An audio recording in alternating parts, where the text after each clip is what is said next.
जय हिंद दोस्तों। दोस्तों, आपके दिमाग में अक्सर एक सवाल आता होगा, जैसा कि अभी हाल फिलहाल में बहुत ज्यादा मंदिर मस्जिद को लेकर न्यूज चल रही है। कभी ज्ञानवापी मंदिर को लेके तो कभी रामलला मंदिर को लेके कि इस जगह पे मंदिर थे जहां पे मुस्लिम शासकों ने मस्जिद का निर्माण करवाया, यानी मंदिर को तुड़वाकर उसके स्थान पर मस्जिद बनवा डाला। तो आपके दिमाग में ये सवाल हमेशा आता होगा कि आखिर क्यों मुस्लिम शासकों ने हिंदू मंदिर को तुड़वाया, उसके जगह पे मस्जिद का निर्माण करवाया, आखिर क्यों उन्होंने नए मस्जिद नहीं बनवा लिए। तो दोस्तों, इस वीडियो में हम इसी बात को समझेंगे। इस टॉपिक को समझने के लिए हम इसे 5 पार्ट में डिवाइड करके देखेंगे। 5 इसके रीजंस देखेंगे कि क्यों मुस्लिम शासकों ने, जो या तो दिल्ली सल्तनत के शासक रहे या फिर जो मुगल शासक रहे, उन्होंने हिंदू मंदिरों को तुड़वाया या फिर वहां पे मंदिरों को तुड़वाकर मस्जिद का निर्माण करवाया। तो सबसे पहला जो रीजन है वह है दोस्तों, जो मंदिर होते थे वो एंशिएंट टाइम में सेंटर ऑफ वेल्थ होते थे। जो भी शासक होते थे वो अपने बड़े बड़े मंदिरों का निर्माण करवाते थे और मंदिरों में खूब सारा पैसा होता था। बहुत सारे जो गांव होते थे उससे टैक्स कलेक्शन मंदिर को जाता था। जैसे कि राजा जो होते थे वे बहुत सारे गांव मंदिरों को दान कर देते थे और वो गांवों से जो भी टैक्स कलेक्शन होता था वो मंदिरों को जाता था। इसलिए ये मंदिर काफी धनी होते थे। इसलिए प्राचीन काल में जो भी मुस्लिम शासक हुए या मुस्लिम आक्रमणकारी हुए, वे मंदिर पे अपना धावा बोलते थे, क्योंकि वहां से उन्हें बहुत सारा धन एक साथ मिल जाता था। दोस्तों, जैसे कि आपने कई बार सुना होगा कि मोहम्मद गौरी ने सोमनाथ मंदिर को तुड़वाया था, वहां पे लूट किया था, वहां से उसे बहुत सारा धन प्राप्त हुआ था, जिससे कहा जाता है कि वह अपने जो होम स्टेट था गजनी, वहां पे उन्होंने 2 साल के लिए टैक्स फ्री कर दिया था लोगों को। तो आप सोच सकते हैं कि कितना ज्यादा धन उसे सोमनाथ मंदिर से मिला होगा। हाल ही में कुछ समय पहले चर्चा थी कि पद्मनाभ स्वामी मंदिर जो है वहां के दरवाजे खोले गए हैं, तहखाने खोले गए हैं और कुल नेट वर्थ जो पद्मनाभ स्वामी मंदिर का है वह 1,20,000 करोड़ का है। तो बहुत ज्यादा वेल्थ का कंसंट्रेशन होता था मंदिरों में। इसलिए जो भी मुस्लिम शासक जो थे वे खासकर दूसरे देश से आते थे और वे आक्रमणकारी होते थे, ज्यादातर पैसे लूट के वापस चले जाते थे। इसलिए वे मंदिरों पे अपना धावा बोलते थे, उसको तुड़वाते थे और वहां से बहुत सारा माल, बहुत सारा पैसा लेकर वापस चले जाते थे। दूसरा रीजन जो था वह था मंदिर जो होते थे that are symbol of power, वे जो है शक्ति के प्रतीक होते थे।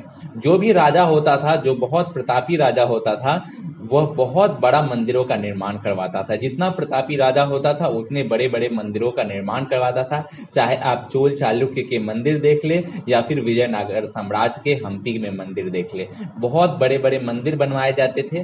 तो जो भी मुस्लिम शासक या आक्रमणकारी आता था वह अपना पावर एस्टेब्लिश करने के लिए, लोगों के जहन में यह दिखाने के लिए कि अब पावर उसके हाथ में है, वह मंदिरों को तुड़वा देता था। क्योंकि मंदिर के तोड़े जाने से यह सिद्ध हो जाता था कि जो अब जो पावर है वह उस मुस्लिम आक्रमणकारी या वह मुस्लिम शासक के हाथ में चली गई है, इसलिए वो मंदिरों को तुड़वाया करते थे।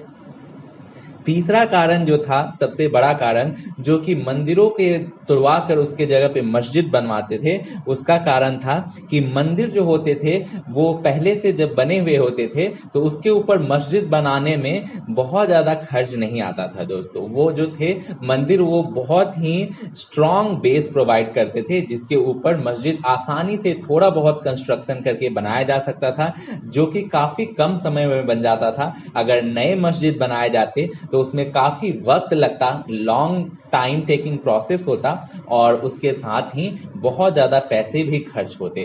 क्योंकि ये साम्राज्य बहुत ही आक्रमणकारी आए थे और इन्हें अपना साम्राज्य बहुत ही जल्दी में स्थापित करना था, तो इसका एकमात्र अच्छा तरीका यही था कि नए मस्जिद बनवाए जाने की जगह पे वे पुराने मंदिर जो थे उन्हें तोड़कर उन्हें फिर से रिकंस्ट्रक्शन कर दे, ताकि समय की बचत हो, पैसे की बचत हो और मंदिर भी बन जाए। जो चौथा कारण था उसे मैंने यहीं पे डिस्कस किया आपको कि इसमें काफी कम खर्च आता था। अगर नए मंदिर बनवाने जाते तो नए मस्जिद का निर्माण करवाते तो काफी ज्यादा खर्च आता। अगर पुराने मंदिरों को थोड़ा बहुत रिकंस्ट्रक्शन करके मस्जिद का रूप दे दिया जाता था तो उसमें काफी कम खर्च आता था। और पांचवा जो सबसे महत्वपूर्ण कारण एक और भी था, वो था ये मंदिर जो होते थे वो सेंटर ऑफ बिलीफ होते थे, लोगों के आस्था का केंद्र होते थे। जो भी मुस्लिम आक्रमणकारी आते थे या शासक होते थे, वो अपने धर्म का प्रचार प्रसार करना चाहते थे। क्योंकि मंदिर ये आस्था का केंद्र थे, तो अगर उसे ये मस्जिद में तब्दील कर देते थे तो बहुत सारे लोगों का यह बिलीफ हो जाता था कि जो राजा है या हमारा जो शासक है, ये जिस धर्म को मानता है, अगर हम उस धर्म को माने तो फिर हमारे लिए अच्छा रहेगा। धर्म परिवर्तन करवाने का भी एक कारण ये बनता था, इन मंदिरों को तहस नहस करना और उसके जगह पे मस्जिदों का निर्माण करवाना। जो लोगों का आस्था होता था उससे ये पता चल जाता था कि अब है जो शासक है वो परिवर्तित हो गया है। तो ये 5 रीजन होते थे जिसके वजह से मुस्लिम आक्रमणकारी या मुस्लिम शासक जो हुए उन्होंने मंदिरों को तुड़वाया और वहां पे मस्जिदों का निर्माण करवाया। एक बार फिर से हम ये सभी पॉइंट्स को देख लेते हैं। सबसे पहला रीजन जो था वो मंदिर जो थे वो सेंटर ऑफ वेल्थ थे, यानी वहां पे बहुत ज्यादा धन संपदा पैसे होते थे जिसे लूटने के लिए ये शासक जो है मंदिरों पे आक्रमण करते थे, उसे तुड़वाते थे। दूसरा जो रीजन था ये सिंबल ऑफ पावर होता था, राजा के शक्ति का प्रदर्शन, जितना ताकतवर राजा उतना बड़ा मंदिर, तो उस मंदिर को तुड़वा के ये अपनी पावर को एस्टेब्लिश करते थे, वे अपनी पावर को दर्शाते थे कि अब हमने इस राज्य को जीत लिया है। इस वजह से वो मंदिरों को तुड़वाते थे।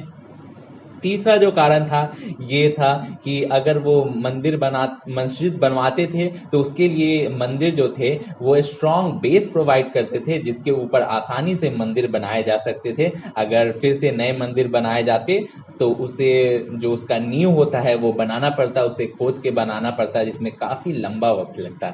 चौथा रीजन जो था ये एक बहुत ही सस्ता मेथड था।